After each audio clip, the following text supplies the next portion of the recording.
Ura e Golikut, monument kulturor i kategorisë së parë, edhe e lidhur historikisht me dëgëzimin e rrugës antike e Egnatia, po përballet me rrezik real shkatrimi, pasi po dëmtohet vazhdimisht në strukturë nga gërmime të palishme për ar apo materiale arkeologjike.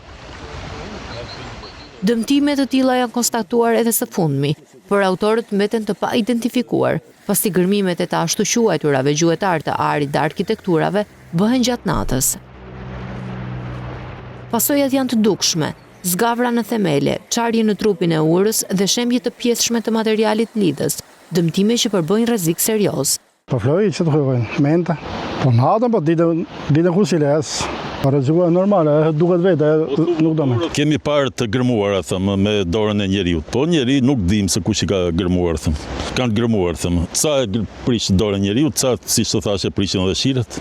Përveç ndërhyrjeve kriminale, edhe faktorët atmosferik kanë luajtur rolin e tyre.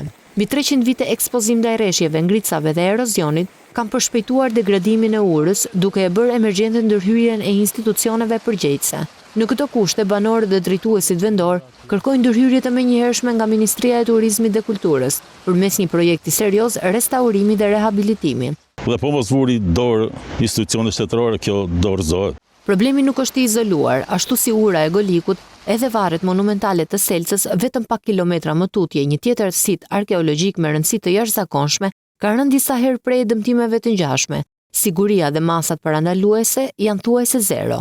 Kjo situatë ka lehtësuar grabitësit e antikuarve dhe aventurierët e arit, të cilët gërmojnë pas një pengesë, duke shkatruar pasuritë të pazëvendësueshme kulturore.